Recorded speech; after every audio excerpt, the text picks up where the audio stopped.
So hello guys, welcome back to our new video. कैसे आप लोग गाइज़? तो गाइज़ देखिए, अभी मैंने आज अपनी बाइक को किया था लुब्रिकेट। चेन देखो ये सब पड़ा हुआ है। तो भाई अगर आप अपनी बाइक को लॉन्ग टाइम तक अच्छे तरीके से यूज़ करना चाहते हो ना, तो भाई चेन को ल्यूब करते रहा करो। और ल्यूब डायरेक्ट नहीं करना है, पहले क्लीन करना है फिर ल्यूब करना है, ठीक है?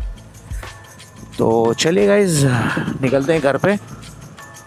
और जो मेन चीज़ें हैं ना गाइज़, आपको जो बाइक के अंदर करवानी चाहिए, अगर आप भाई अगर कहीं ज़्यादा टूर करते हो, तो मेरे हिसाब से ना 2-3 ऐसे मॉडिफिकेशन हैं और 2-3 चीज़ें ऐसी हैं जो आपको हमेशा याद रखनी चाहिए मेरे हिसाब से।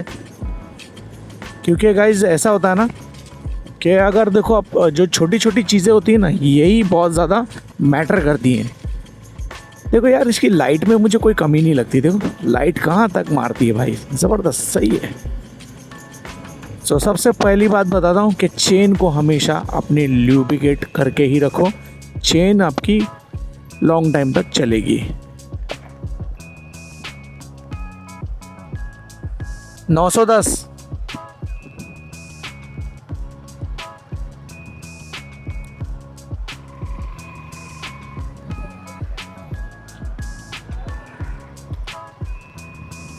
सो गाइस, सबसे पहली थिंग भाई, अपनी चेन को अच्छी तरीके से ल्यूब करके रखो हमेशा। अगर आप ज़्यादातर कहीं ट्रैवल करते हो ना, या टूर पे कहीं जाते हो, अपनी बाइक को राइड पे लेके जाते हो दूर दूर, तो भाई हमेशा जाने से पहले अपनी चेन को अच्छी तरीके से ल्यूब करो, ठीक है?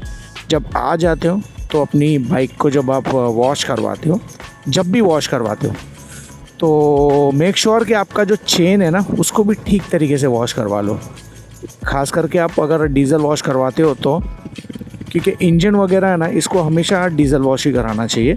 रस्ट नहीं पकड़ता है इंजन, ये आप ध्यान में रखना, ठीक है? बॉडी पेंट के ऊपर डीज़ल नहीं अप्लाई कराना है, ओनली इंजन, ठीक है? इंजन हो गया, साइलेंसर के पाइप हो गया, तो वो सब जो है ना गाइज़, उस पर रस्ट नहीं होता है। तो ये चीज़ आप ध्यान में रखना। तो ये बहुत इम्पोर्टेंट जो टिप्स है ना, वो मैं आपको दे रहा हूँ, ठीक है? जो आपके बहुत काम आने वाला है भाई। तो ये एक चीज़ थी, ठीक है? जब भी आप टूर करके आओ, जब भी अपनी राइड से रिटर्न आओ, तो भाई अच्छी तरीके से पहले डीज़ल वॉश करवा लो अपनी। अगर आपकी कीच में ज़्यादा चली है, बारिश में ज़्यादा चली है, तो 100% डीज़ल वॉश ही कराओ। अदरवाइज़ नॉर्मल वॉश से भी काम चल जाएगा।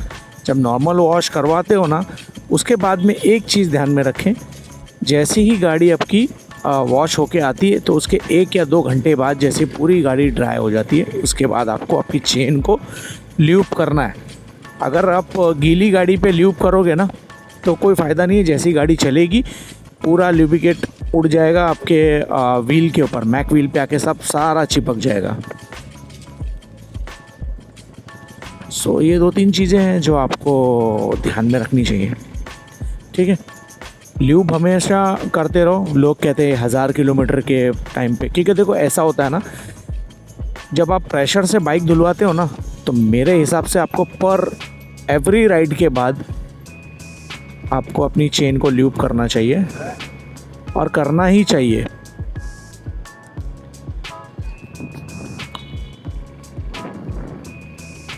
क्योंकि चेन का जो है ना, मैंने आज नोटिस किया, चेन मैंने ल्यूब नहीं की थी, 2-3 बार वॉश करवा लिया, और काफ़ी ने देखा कि 2-3 दिन पहले ही मैंने अपनी बाइक को वॉश करवाया था।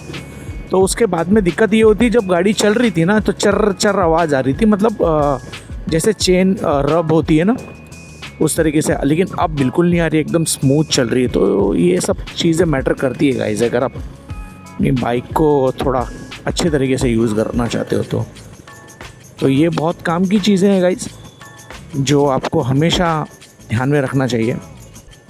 चेन ल्यूब्रिकेट हमेशा करते रहो। और दूसरी बात, और आपको अब बात करता हूँ गाइस कि आपको आपकी बाइक में क्या क्या मॉडिफिकेशन मेरे हिसाब से करवानी चाहिए। तो वी स्ट्रॉम के अंदर ज़्यादा कोई ख़ास करवाने की ज़रूरत नहीं है गाइस, ठीक है? क्योंकि ये ऑलरेडी भाई सब कुछ उसमें लगा हुआ आता है, नकल गार्ड वगैरह सब कुछ लग के आता है। इतना अच्छा खासा वाइज़र मिल जाता है आपको सामने। 2-3 चीज़ें हैं जो आपको इसमें मेरे हिसाब से लगवानी चाहिए, क्योंकि वो हर राइडर के लिए ज़रूरी है अगर आप राइड करते हो तो, ठीक है। तो भाई पहली चीज़ है भाई, जैसे कि मैं आपको बताना चाहूँगा जीपीएस माउंट, ठीक है। जीपीएस माउंट अराउंड 890 का भी मिलता है, तो मैंने ये 1000 रुपीज़ का लगवाया था, ये मोटोटॉक का है। बट इसमें एक दिक्कत आ रही है गाइस, ये मेन इम्पॉर्टेंट है, ये आपको सुनना चाहिए, ठीक है। क्योंकि देखो जो मैंने लगाया वो 1000 रुपीज़ का है और वो मोटोटॉक का है, बट उसमें एक दिक्कत आ रही है।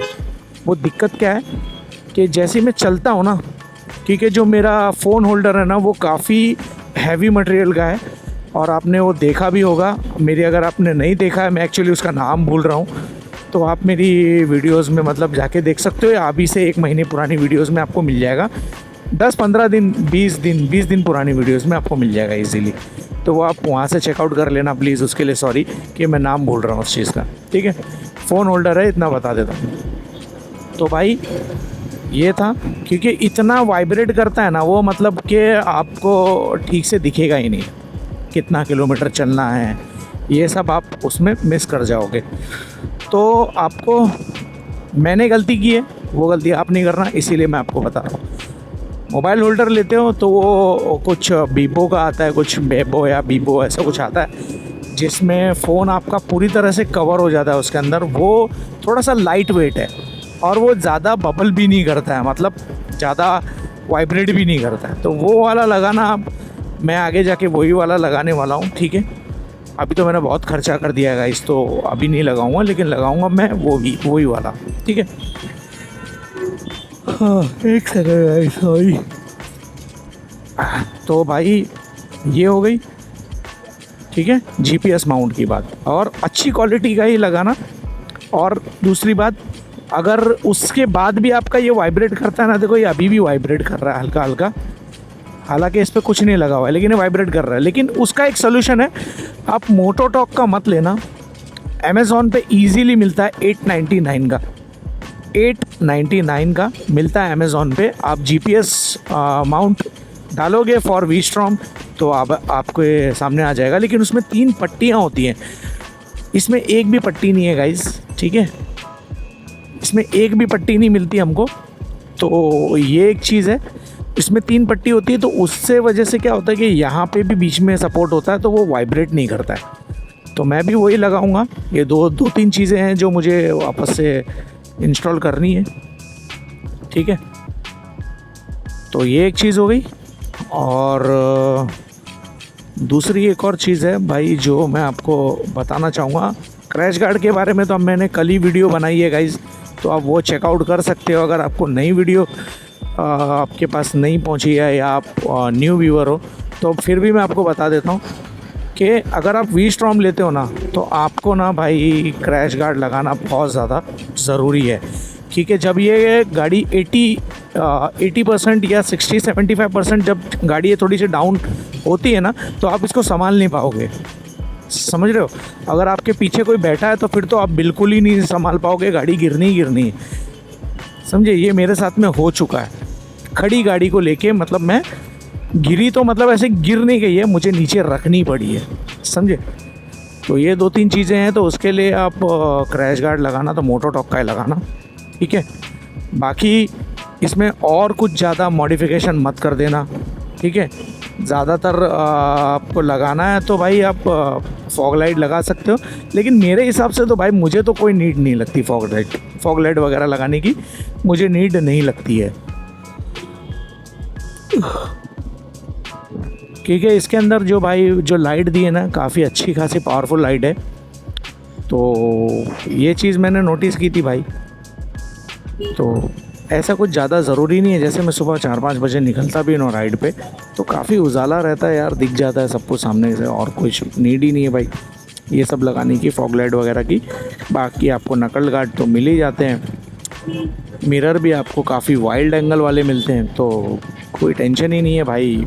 बस लो, 2-3 चीज़ें हैं जो लगाना है लगाओ, वरना ऐसे ही चलते रहो, कोई दिक्कत नहीं है। लेकिन क्रैश गार्ड ज़रूर लगाओ गाइस, ठीक है। चाहे आप मोटोटॉक का लगाओ, चाहे आप पीएस कस्टम का लगाओ, लेकिन लगाओ ज़रूर भाई। ये 2-3 चीज़ें हैं जो आपको हमेशा याद रखनी चाहिए भाई। तो बस यही, ज़्यादा कुछ खास नहीं है गाइस, जो इन्फॉर्मेशन देनी थी। और मैं उम्मीद करता हूँ कि आपको मेरी इन्फॉर्मेशन वाली वीडियोस आपको अच्छी लगती है। अगर अच्छी लगती है तो प्लीज़ यार वीडियो को प्लीज़ शेयर कर दिया करो यार, ठीक है। आपके एक शेयर से थोड़े मुझे व्यूज़ मिल जाएंगे और कुछ नहीं, ठीक है। तो बस यही 2-3 चीज़ें थी जो आपको बताना ज़रूरी था। तो चलिए इस वीडियो को गाइस यहीं पर करते हैं एंड। अगर आपको वीडियो अच्छी लगी तो प्लीज़ लाइक एंड सब्सक्राइब करना, अपने दोस्तों में शेयर करना। तो मिलते हैं किसी नेक्स्ट वीडियो के साथ, जब तक के लिए take care, tata, bye bye guys.